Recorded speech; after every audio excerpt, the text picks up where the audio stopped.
गुरुर्ब्रह्मा गुरुर्विष्णू गुरुर्देवो महेश्वरा गुरु साक्षात परब्रह्म तस्मै श्री गुरुवे नमः।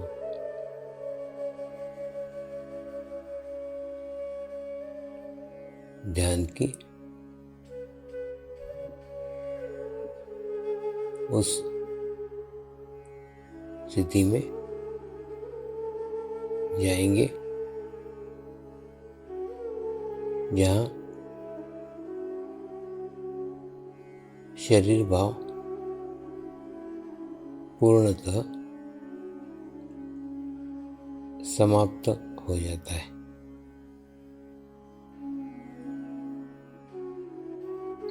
अपने पूरे शरीर को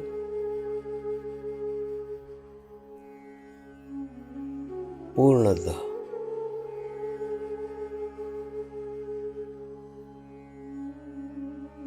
शिथिल छोड़ देंगे,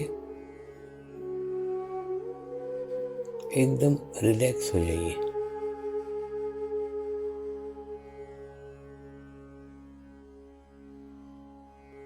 मंत्र का उच्चारण करेंगे। मैं एक पवित्र आत्मा हूँ। मैं एक शुद्ध आत्मा हूँ। मैं एक पवित्र आत्मा हूँ। मैं एक शुद्ध आत्मा हूँ। मैं एक पवित्र आत्मा हूँ। मैं एक शुद्ध आत्मा हूँ।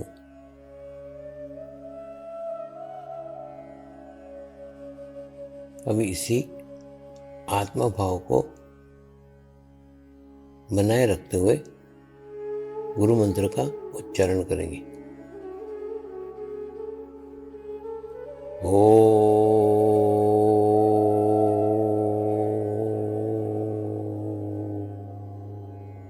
श्री शिवकृपानंद स्वामी नमो नमः।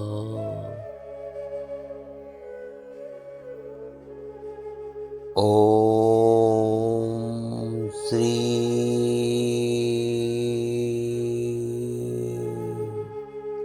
शिवकृपानंद स्वामी नमो नमः।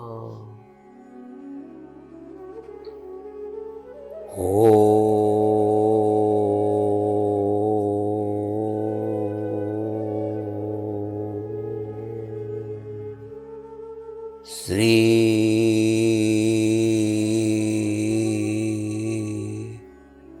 शिवकृपानंद स्वामी नमो नमः।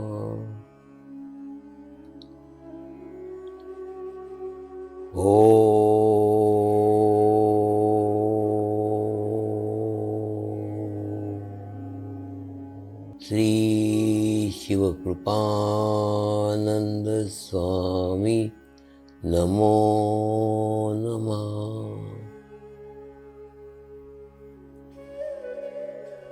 ओम श्री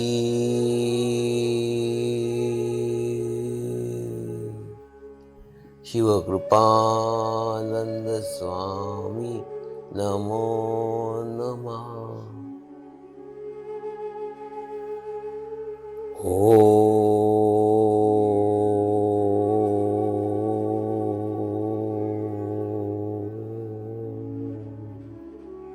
श्री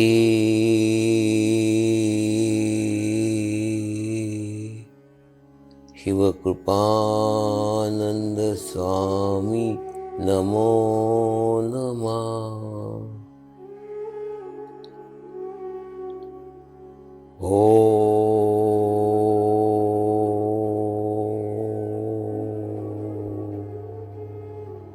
श्री शिव कृपानंद स्वामी नमो नमः।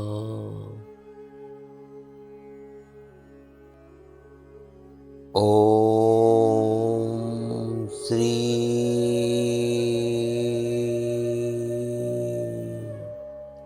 शिव कृपानंद स्वामी नमो नमः।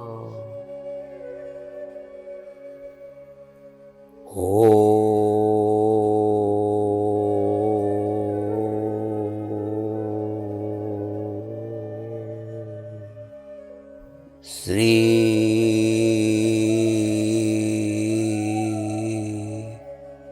शिव कृपानंद स्वामी नमो नमः।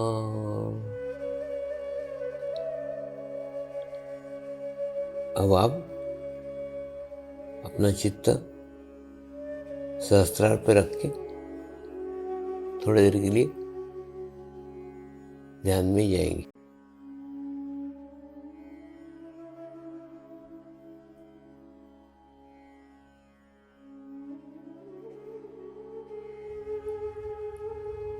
वास्तव में जैसे हम एखादी विमान की यात्रा करते हैं तो विमान की यात्रा में मेरा घर, फिर मेरा मोहल्ला, फिर मेरा गांव, फिर मेरा प्रदेश, मेरा देश, ये जितना मेरा है ना, जैसे जैसे प्लेन ऊपर उठ जाता है उसके बाद में मोहल्ला, शहर, राज्य, देश सब छूटते चले जाता है ऊपर।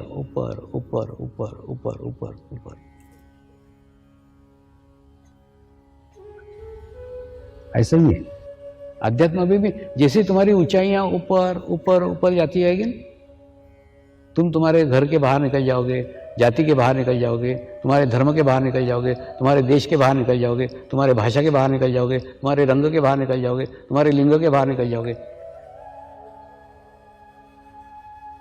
तुम सर्वसामान्य मनुष्यता के लिए कार्य करोगे नहीं, और इस माध्यम से आप जुड़ोगे ना। आप जब मनुष्यता के लिए प्रार्थना करते हैं ना तो आप सब मनुष्यता से जुड़ते हैं।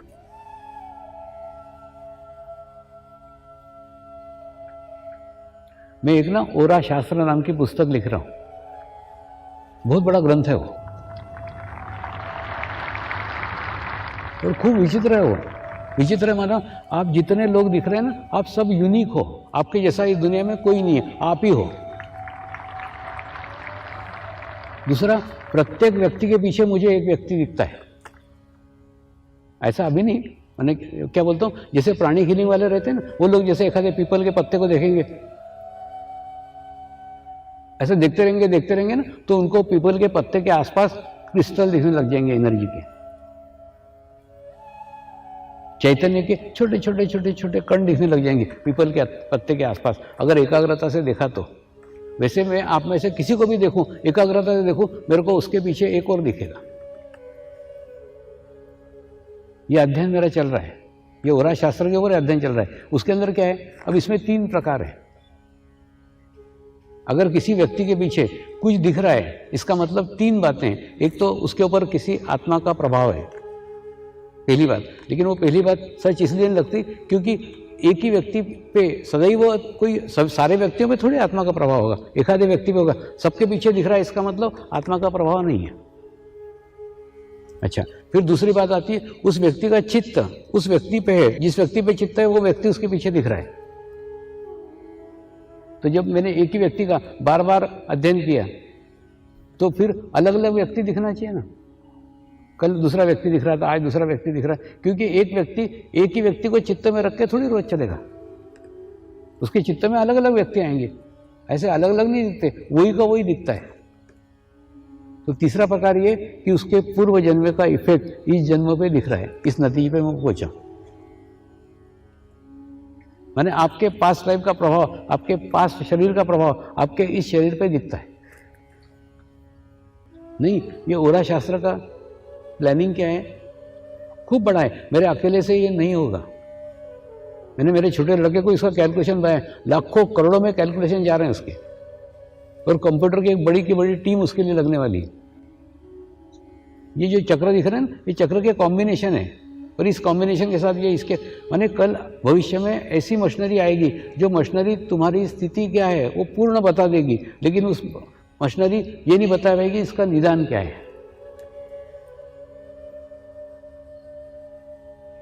और मेरी रिसर्च चल रही उसके निदान की। ये अगर कॉम्बिनेशन इन चक्रों का रहा तो उसका निदान ये है, ये अगर कॉम्बिनेशन रहा इसका निदान ये है। लेकिन वो चक्र भी लाखों में और उसके निदान भी लाखों में।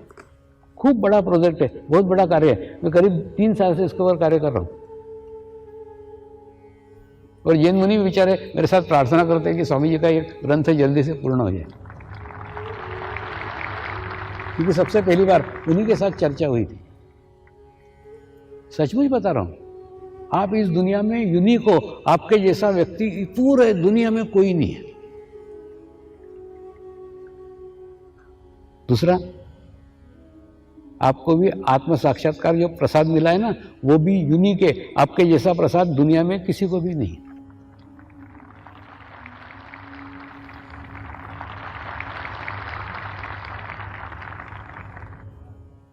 केवल उसका एहसास करो,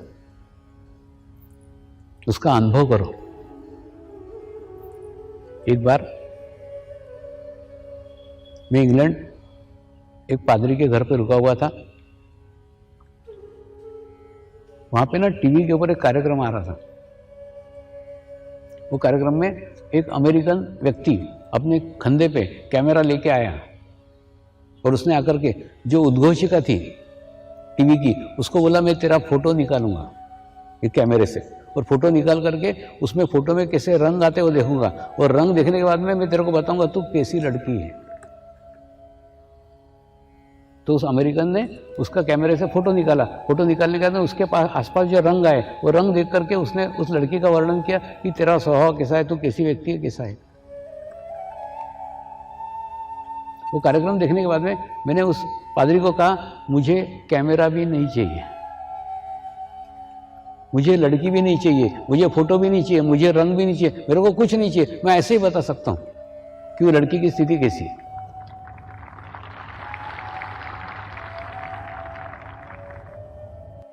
तो उन्होंने कहा ठीक है, अगले साल अपन इसका टीवी पे कार्यक्रम रखेंगे। तो जब नेक्स्ट टाइम मैं गया लंदन, तो उन्होंने लंदन के अंदर एक स्टूडियो में वीनस टीवी करके है, तो वहाँ हनी करके ये थी जो नृत्य सिखाती थी, नृत्यों की उसके क्लासेस चलते थे, उसकी काफ़ी पहचान थी। तो उसने टीवी के ऊपर एक कार्यक्रम आयोजित किया। उस कार्यक्रम में मैं बैठा हुआ था और वो बैठी हुई थी, और एक राजा करके उसका उद्घोषक बैठा था। और उसके बाद में लोग कुछ भी नहीं बता रहे थे। दुनिया भर से लोग क्या पूछ रहे थे, स्वामी जी मुझे मार्गदर्शन करो, बस इतना ही बोलते थे। ना अपना नाम बताते थे, ना समस्या बताते थे, प्रॉब्लम भी बताते, कुछ नहीं बताते थे। वो उनकी समस्या जानता था, उनके प्रॉब्लम जानता था, समस्या का निदान भी बताता था। तो वो राजा ने बोला, भारत से महान ज्योतिषाचार्य आए हुए हैं, आप आपका नाम भी मत बताओ, आप आपके बारे में कुछ भी मत बताओ, तो भी आपके बारे में सब कुछ सही सही बता देते। मैं सुनता रहा, हाथ में माइक उसके था। जब माइक मेरे हाथ में आया तो मैंने थोड़ा स्पष्टीकरण दिया। मैंने कहा मैं ज्योतिषाचार्य नहीं हूं, और ना मुझे ज्योतिष का नॉलेज है, लेकिन जो व्यक्ति मुझे कहता है स्वामी जी मुझे मार्गदर्शन करो, वो व्यक्ति कहीं पे भी बैठा हो दुनिया के कोने में, वो यूनिक है, और उसके यूनिक ऑरा को जानता हूँ, पहचानता हूँ, समझता हूँ, अध्ययन करता हूँ। एक क्षण में उसके बारे में संपूर्ण जानकारी प्राप्त करता हूँ, और प्राप्त करके उसकी समस्या क्या जानता हूँ, और उसका समस्या का निदान बताता हूँ। अब ये क्या प्रकार है, थोड़ा आपको एकदम आसानी से समझाता हूँ, सरलता से समझाता हूँ। वो प्रकार ये है कि जिस प्रकार से प्रत्येक व्यक्ति की अंगूठे की छाप अलग अलग है, वैसे ही नहीं। पहले के ज़माने में अंगूठा लगाते थे, पहले के ज़माने में क्या, फिर वो ज़माना आ गया, फिर आजकल अंगूठा ही लगता है। आधार में अंगूठा, पेमेंट में अंगूठा, फिर हम फिर वापस आ ही रहे हैं उधर। तो जिस प्रकार से प्रत्येक व्यक्ति की अंगूठे की छाप अलग अलग है, ठीक उसी प्रकार से प्रत्येक व्यक्ति का आभामंडल अलग अलग है, प्रत्येक व्यक्ति का ओरा अलग अलग है। प्रत्येक व्यक्ति के ओरा का अध्ययन करके, आभामंडल का अध्ययन करके, नाड़ियों का अध्ययन करके, चक्रों का अध्ययन करके, उसकी समस्या क्या है, उसकी प्रॉब्लम क्या है, जानता हूं, समझता हूं। समझने के बाद में उसका निदान क्या है, मार्ग क्या है, रास्ता है क्या है, वो भी बताता हूं। और वो व्यक्ति दुनिया के किसी भी कोने में बैठा हुआ हो। मैंने मैं बैठा था लंदन के स्टूडियो में, कनाडा से, अफ्रीका से, अमेरिका से, दुनिया भर से कहां से प्रश्न पूछ रहे थे और एकदम लाइन लगी हुई थी वहां पे। ये कार्यक्रम खूब देर तक चला और जब खत्म हुआ ना, तब भी वहां पे 150 लोग लाइन में लगे हुए थे। वो सारे डायरेक्टर एकदम जैसे आम टपकते वैसे खट खट खट खट खट नीचे आए, स्वामी जी अभी तो 150 लोग लाइन में लगे हुए। बहुत सफल कार्यक्रम हुआ, बहुत सक्सेसफुल कार्यक्रम हुआ। अब ये जो ज्ञान है किसी के ओरा का अध्ययन करने का, ये ज्ञान मुझे किसी ने भी सिखाया हुआ नहीं है। ये ज्ञान मैंने किसी से भी सीखा हुआ नहीं है। जिन गुरुओं के सानिध्य में रहा, उनको समर्पित रहा, उनके अंदर का ज्ञान मेरे में ट्रांसफर हो गया। ये ज्ञान मैं किसी को भी सिखा सकता नहीं हूं, कोई भी मुझसे सीख नहीं सकता है, लेकिन कोई समर्पित हो जाए उसमें वो ट्रांसफर हो सकता है, मैं उसको रोक भी नहीं सकता।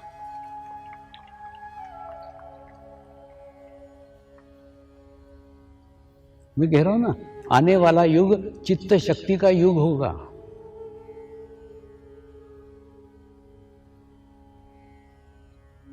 रक्षक वर्ष के लिए यह अत्यंत आवश्यक है। वो ध्यान करके, मेडिटेशन करके इस स्थिति को प्राप्त करें, तो आप सामने वालों की स्थिति जान सकते हो, सामने वालों के विचार जान सकते हो, सामने वाले की प्लानिंग जान सकते हो, वो क्या सोच रहे हैं ये यहां बैठ करके सोच समझ सकते हो, और उसके अनुसार तुम तुम्हारे सुरक्षा की व्यवस्था कर सकते हो।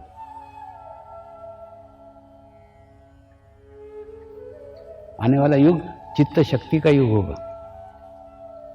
लेकिन ऐसे कार्यक्रम मैं सिर्फ विदेशों में करके भाग आता हूँ, यहाँ करूँगा तो फिर आगे लग जाएगी, मेरे को चलना ही मुश्किल हो जाएगा। यहाँ पे मेरे को कोई नहीं जानता, चुपचाप बैठे रहता एक कमरे में।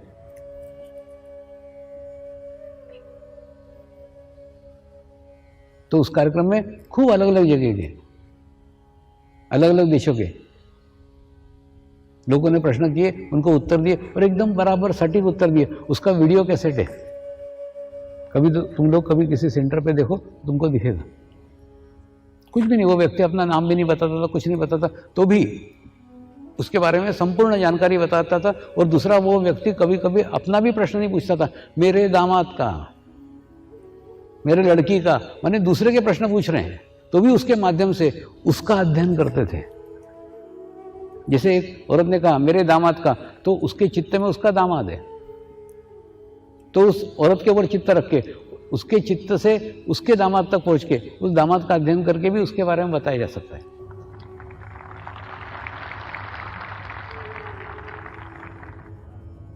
ये हिमालय के ऋषि मुनियों का ज्ञान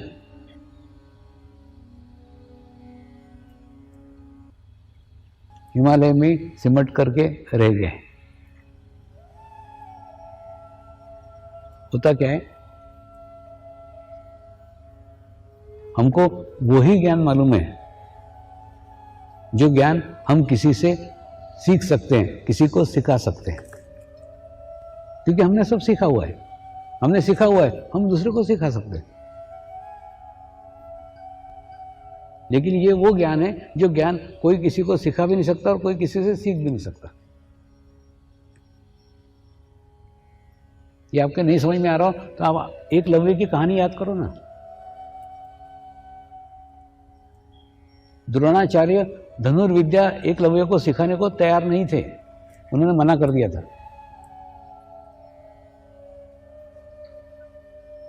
उसके बाद में उसने द्रोणाचार्य की एक प्रतिमा बनाई और प्रतिमा के सामने, गुरुजी मैं ऐसा कर रहा हूँ, गुरुजी मैं ऐसा तीर चला रहा हूँ, गुरुजी मैं ऐसा कर रहा हूँ, ऐसा करूं क्या, ऐसा उनको पूछ करके, कल्पना करके, ये द्रोणाचार्य ही बैठे हुए हैं। उनकी मिट्टी की प्रतिमा बनाई और प्रतिमा बना करके सारी धनुर्विद्या सीख ली। जितनी अर्जुन के पास में नॉलेज था, सारा ज्ञान द्रोणाचार्य ने दिया नहीं, एकलव्य ने लिया नहीं, फिर भी एकलव्य में ट्रांसफर हो गया।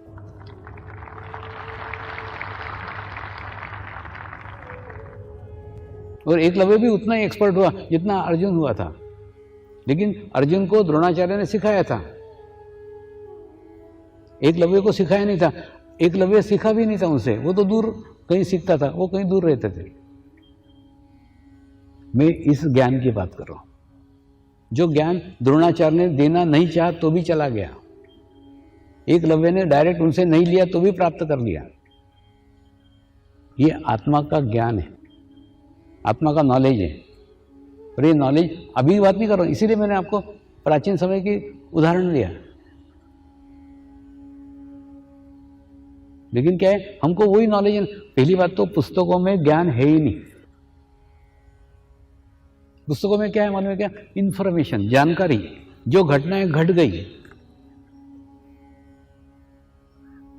जो कुछ हो गया, वो अनुभव, जो कुछ घटनाएं घट गई उसका वर्णन, यानी सब भूतकाल की बातें पुस्तकों में लिखी हुई है। आज के अनुभव कुछ है क्या? आज की अनुभूतियां कुछ है क्या? आज के एक्सपीरियंस कुछ है क्या? कुछ नहीं, सब भूतकाल की बातें। ये हुआ, ऐसा हुआ, वैसा हुआ। तो पुस्तकों में केवल इंफॉर्मेशन है, पुस्तकों में हो या गूगल में हो, कहीं भी जितने भी साधन है ना, सब साधनों के अंदर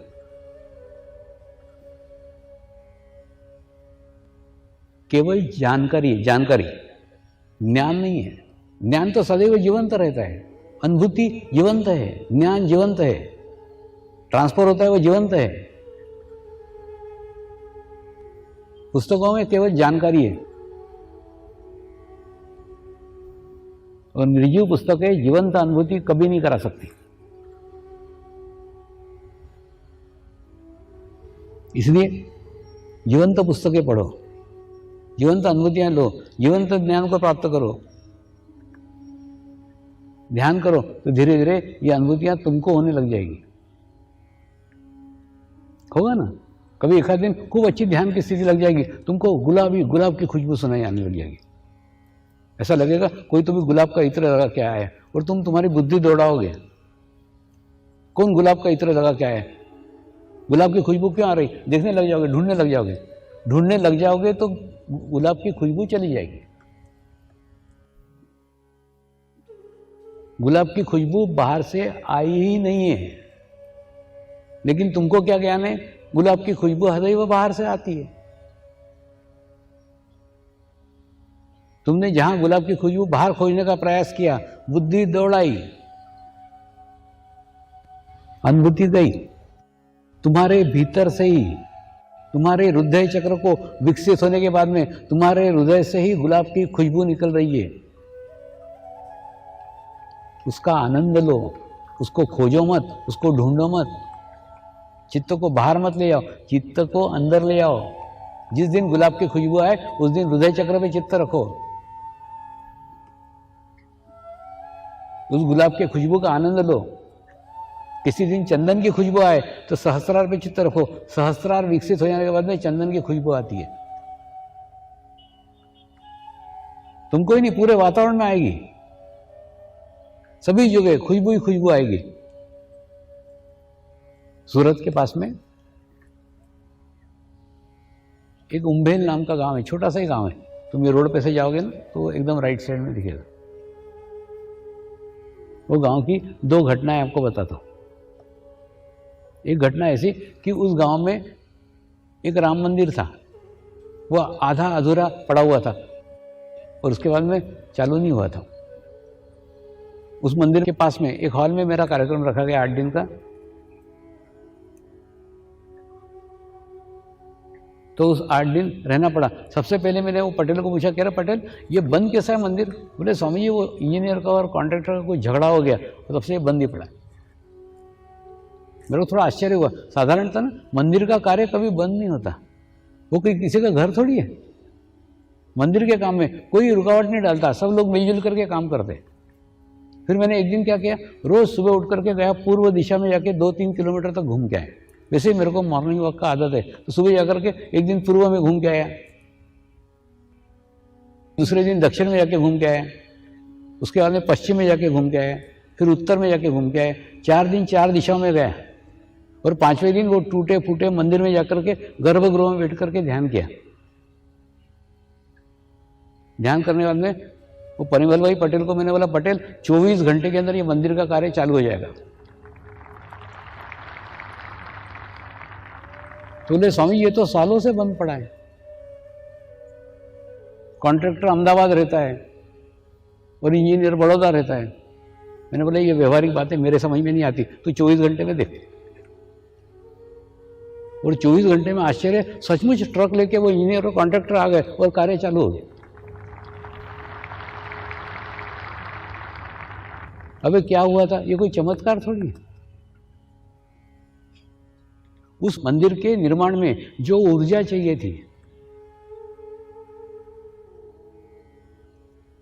जिस देवता को स्थापना कर रहे थे, जिस मूर्ति की प्राण प्रतिष्ठा करने वाले थे, उसकी ऊर्जा के लायक वहां ऊर्जा ही नहीं थी। वो कॉन्ट्रैक्टर और इंजीनियर के झगड़े तो निमित्त हो गए, काम बंद हो गया था। मैंने क्या करा, प्रत्येक दिन एक एक दिशा को खोला, चारों दिशाओं को खोला। उसके बाद में वहां जाकर के ध्यान किया, चारों दिशाओं के एनर्जी को वहां एकाग्र किया और जैसे एकाग्र 24 घंटे के अंदर कार्य चालू हो गया। और उसके बाद में आज वहां भव्य राम मंदिर बना हुआ है।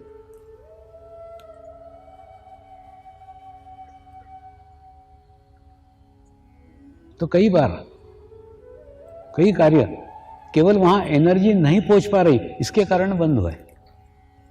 तो उसी समय की बात है, हम लोग ना शाम को बैठ करके गप्पे मारते थे, तो सब पटेल ही पटेल है गांव में। वो पटेल बोले, स्वामी जी एक बार गर्मी में आओ ना, अपन फूलों की घाटों की यात्रा करेंगे।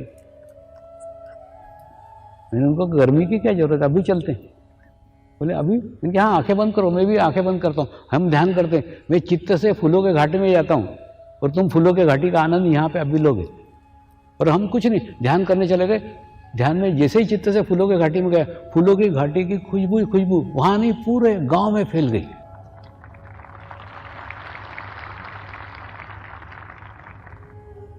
और गांव वाले ही परेशान, हम तो फूलों की खेती करते ही नहीं है, सब्जियां उगाते हैं, ये फूलों की खुशबू कहां से आ रही है?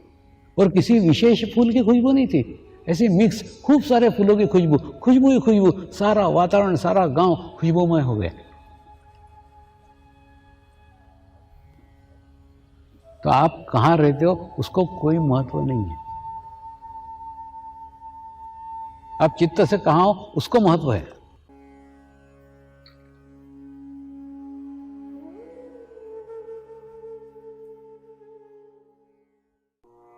प्रार्थना करेंगे। हे परमात्मा, हम सभी पवित्र आत्माएं आपको हृदय से प्रार्थना करते हैं कि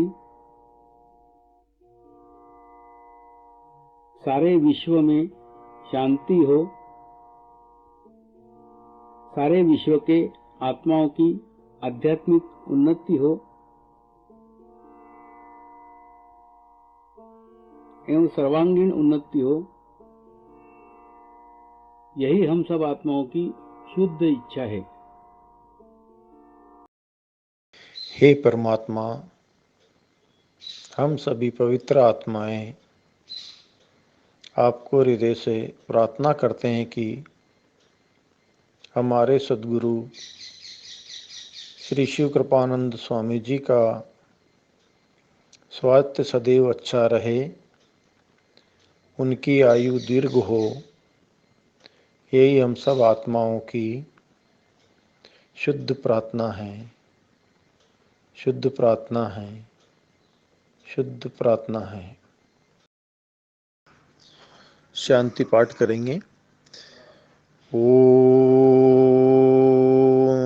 ध्यो शांति अंतरिक्ष गुम शांति पृथ्वी शांति रापः शांति औषधयः शान्ति वनस्पतयः शान्ति विश्वे देवाः शान्ति ब्रह्म शान्ति सर्वगं शान्ति शान्ति एव शान्ति सामा शान्ति एधि ॐ